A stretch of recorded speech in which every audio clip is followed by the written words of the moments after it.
주 안에 있는 나에게 딴 근심이 있으랴.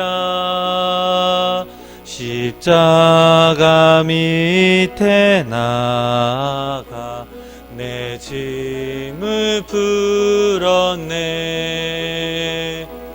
주님을 찬송하면서 할렐루야 할렐루야. 내 앞길 멀고 험해도 나 주님만 따라가리. 그 두려움이 변하여 내 기도 되었고 전날의 한숨표 내 노래 되었네. 주님을 찬송하면서 할렐루야. 내 앞길 멀고 험해도 나 주님만 따라가리. 내 주는 자비하셔서 늘 함께 계시고 궁핍함을 아시고 늘 세워주시네. 주님을 찬송하면서 할렐루야 할렐루야. 내 앞길 멀고 험해도 나 주님만 따라가리. 내 주와 맺은 언약은 영불변하시니 그 나라 가기까지는 늘 보호하시네. 주님을 찬송하면서 할렐루야 할렐루야. 내 앞길 멀고 험해도 나 주님만 따라가리.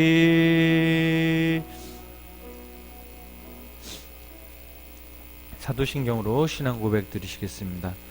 전능하사 천지를 만드시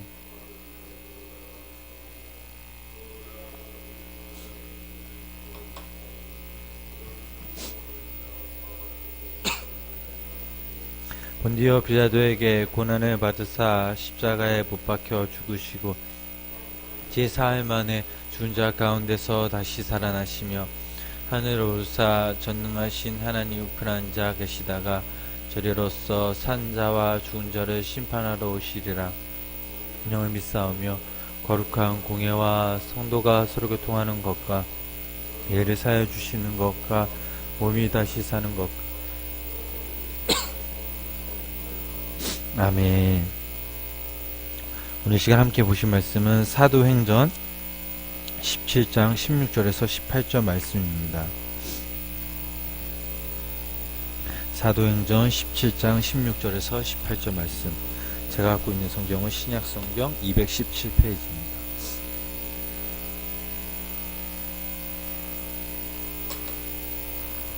사도행전 17장 16절에서 18절 말씀, 우리 다 찾으셨으면 한 목소리로 함께 합독하시겠습니다. 바울이 에덴에서 그들을 기다리다가 그 성에 우상이 가득한 것을 보고 마음에 격분하여 해당에서는 유대인과 경건한 사람들과 또 장터에서는 날마다 만나는 사람들과 변론하니 어떤 에피쿠루스와 스토아 철학자들도 바울과 쟁론할세 어떤 사람은 이르되 이 말쟁이가 무슨 말을 하고자 하느냐 하고 어떤 사람은 이방 신들을 전하는 이는 바울이 예수의 부활을 전하기 때문이다. 아멘. 오늘도 이 주일 새벽에 주님께 예배하러 나오신 성도님들에게 하나님의 귀한 사랑과 은혜가 함께 하시길 간절히 축원합니다. 사도 바울은 베레아 교인들과 함께 아덴이라는 도시로 피신하였습니다.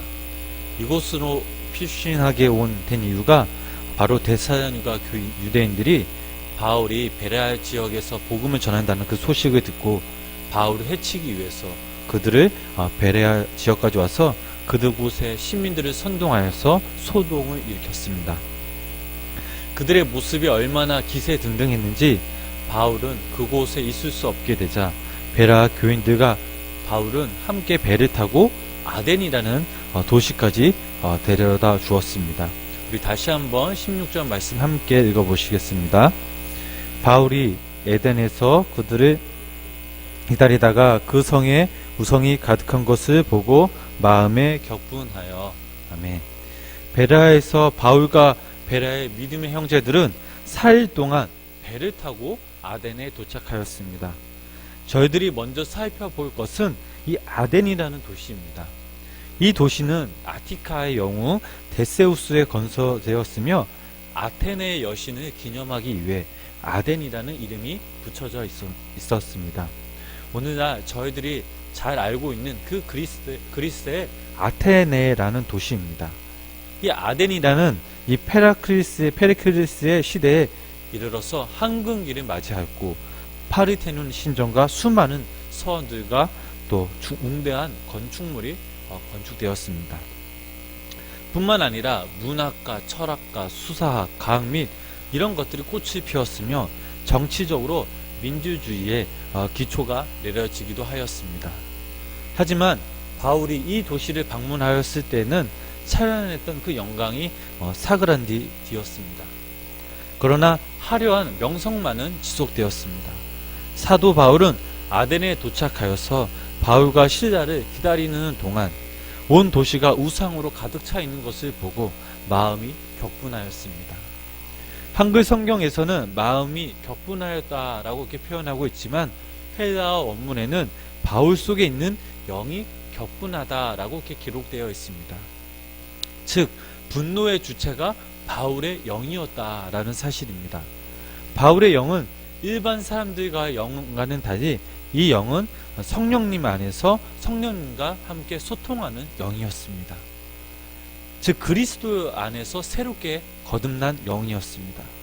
당시 아덴은 신들의 도시로 그곳에 세워진 신상만 해도 헬라 전국의 신상수를 능가하였다라고 기록되어 있습니다. 그래서 아덴에서는 사람보다 신을 더 만나기가 쉽다라는 말이 나왔습니다. 사도 바울은 이 아덴의 도시의 모습을 바라보면서 하나님께서 제정하신 그 10계명 1계명과 2계명의 그 어긴 것을 알게 되었습니다.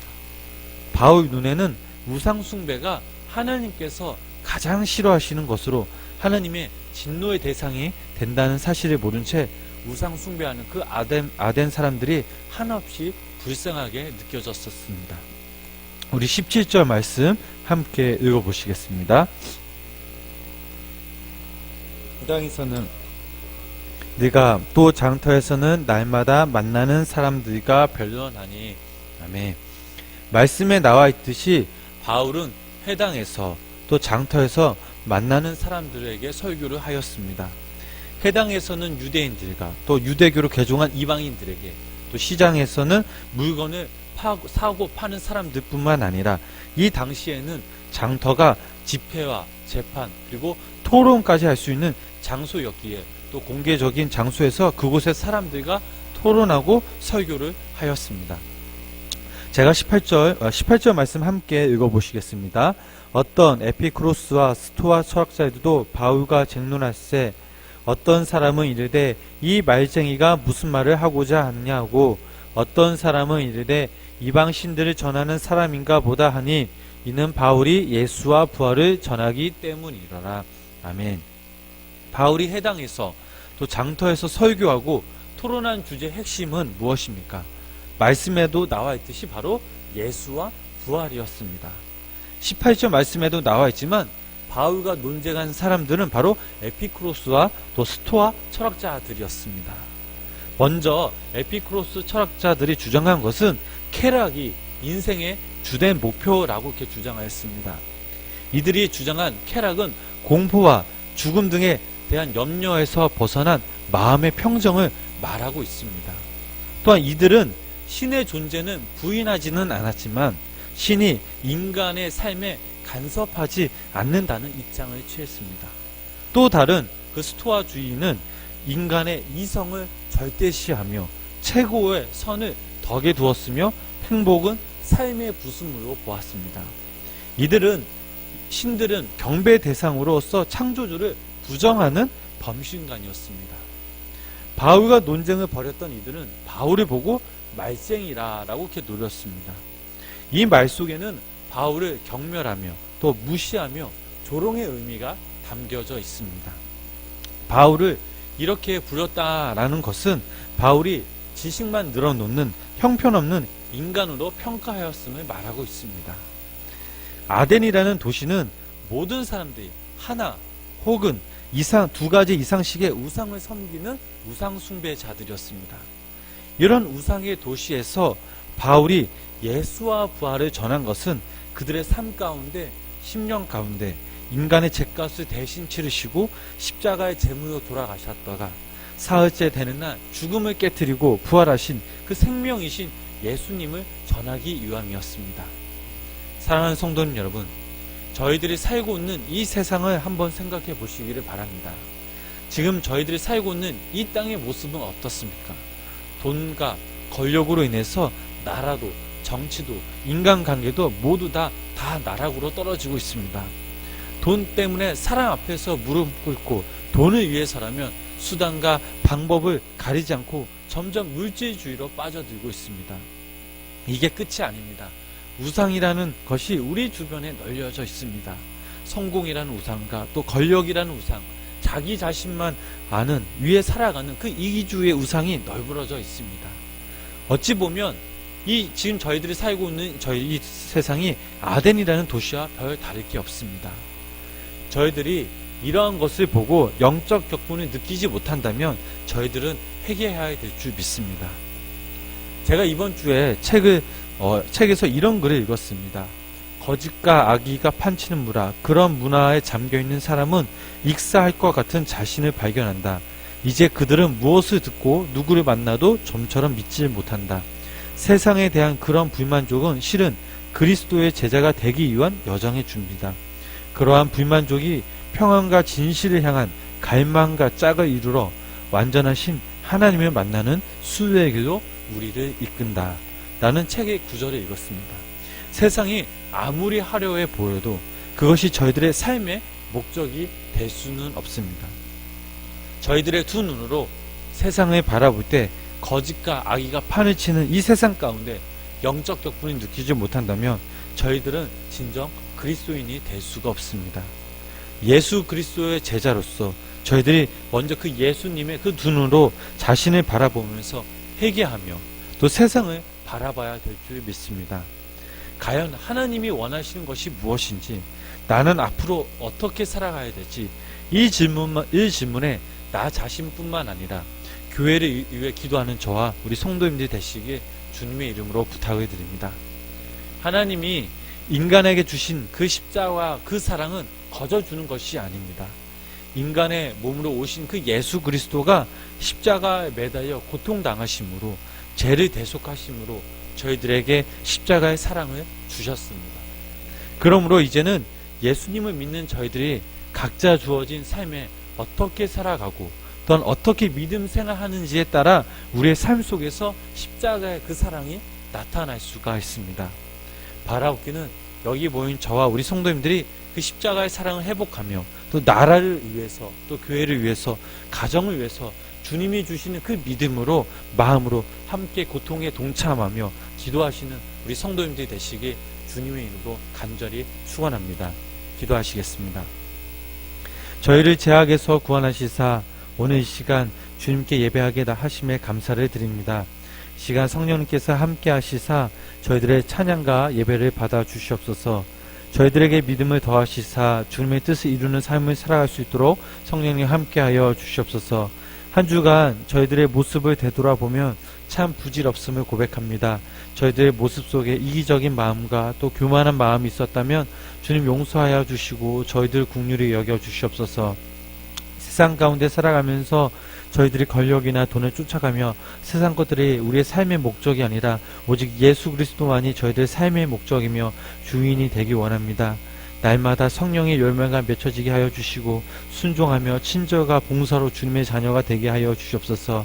오늘 하루 주님께 예배할 때에 영과 진리로 예배하게 하시고 또 예배를 통해서 저희들이 회복되며 자유케 하여 주시옵소서. 성도님들과 함께 교제할 때도 성령께서 함께 하시사 좋은 말 좋은 마음 오고 갈 수 있도록 주님 인도하여 주시옵소서. 이 모든 말씀 예수님의 이름으로 기도드렸습니다. 아멘. 우리 찬송가 370장 1절 찬양하신 후에 오늘은 나라와 민족을 위해서 또 여러분들의 개인 기도 제목 놓고 우리 함께 기도하시겠습니다.